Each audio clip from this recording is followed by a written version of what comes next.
Salut aux amis de la technoscience, content de vous revoir sur une nouvelle vidéo. Aujourd'hui, on va essayer de corriger un exercice sur asservissement et régulation. On avait déjà réalisé une vidéo sur ça. Bon, on avait déterminé la fonction de transfert à partir des impédances. Aujourd'hui, on va essayer de déterminer la fonction de transfert à partir des équations différentielles. Ok? On a un circuit électrique composé de deux résistances et un condensateur. Ici, on a une résistance R1. Ici, on a R2. OK? Ici, on a un condensateur. L'objectif, c'est de déterminer la fonction de transfert. L'examinateur nous demande de déterminer la fonction de transfert. OK? Et pour cela, on sait que la fonction de transfert H de P est donnée par la sortie S de P sur E de P. Ok? S de P dans le domaine de Laplace et E de P dans le domaine de Laplace. Ok? Et du coup, on va essayer de déterminer S de P proprement et déterminer H de P proprement, du moins E de P proprement et faire le rapport. Ok? Donc, je vais séparer ici. D'après la loi des mailles, par exemple ici, on a U R1 de T, ici on a U R2 de T, ici on a U C de T. Ok? Ça c'est S de T. On sait que S de T, la sortie S de T n'est rien d'autre que, d'après la loi des mailles, c'est égal à R2 de T plus UC de T. Donc c'est égal à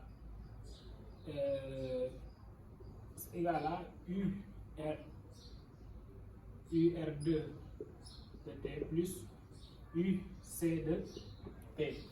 C'est la tension aux bornes de la résistance plus la tension aux bornes de la condensateur en fonction du temps.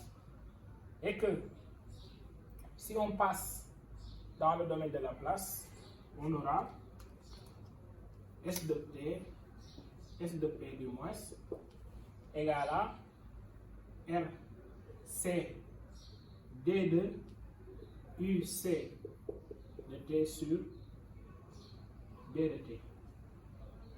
Du moins, c'est UC. Attends, avant de passer directement au domaine de Laplace, on va transformer ça dans le domaine temporel.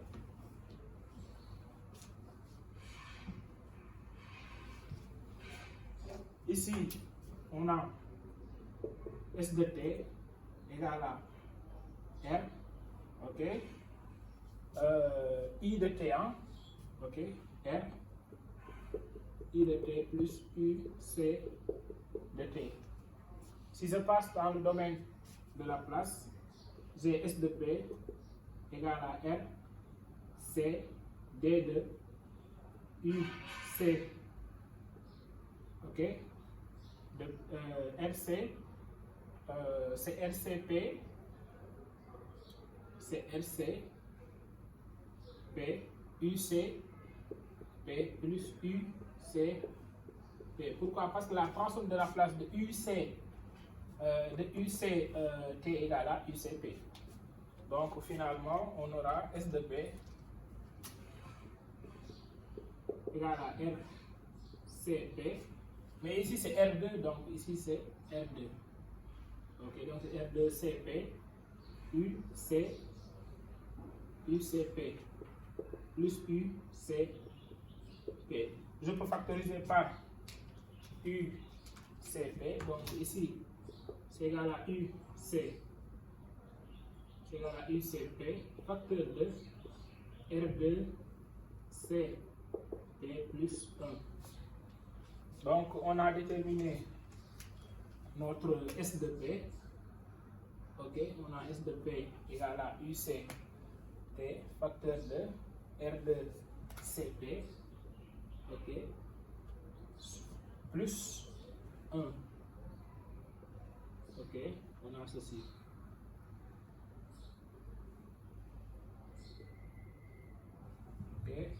Donc, on va faire la même chose pour l'entrée. Ok. On sait que l'entrée, d'après la loi des mailles, l'entrée égale à UR1 de T plus UR2 de T plus égale à UCT. Ok. Donc, on a E de T, l'entrée, dans le domaine temporaire, d'après la loi des mailles, égale à UR1 de T plus UR2 de T plus UCT. Ok. Plus UCT. D'après ce qui précède, on sait que S de T égale à UR2 de T plus UCT. Donc, on dira que E de T égale à UR1 de T plus S de T du moins. C'est S de T. Ok. On remplace. Donc, si on passe dans le domaine de Laplace, on aura E de P égale à E de P égale à R1 CP. Ok. UC de P plus S de P. On connaît S de P d'après ce qui précède. On sait que S de P égale à UCP, facteur de ceci. Ok, donc on remplace R1 CP UCP plus, on remplace S de P par ça, UCP, facteur de R2 CP, ok, plus 1, plus 1. Donc ici on a UCP, ici on a UCP, on va factoriser par UCP, et si on factorise par UCP, on aura l'entrée de P dans le domaine de Laplace égale à UCP facteur de R1 CP plus R2 CP plus 1. Ok, ceci est aussi égal à UCP. Ici aussi on peut factoriser par CP. Par exemple, ici on a CP, ici on a CP, donc on aura R1 plus R2 CP plus 1. Ok, on avait dit que notre fonction de transfert H de P est donnée par S de P sur E de P. Donc on aura H de P égale à S de P sur E de P. Ok?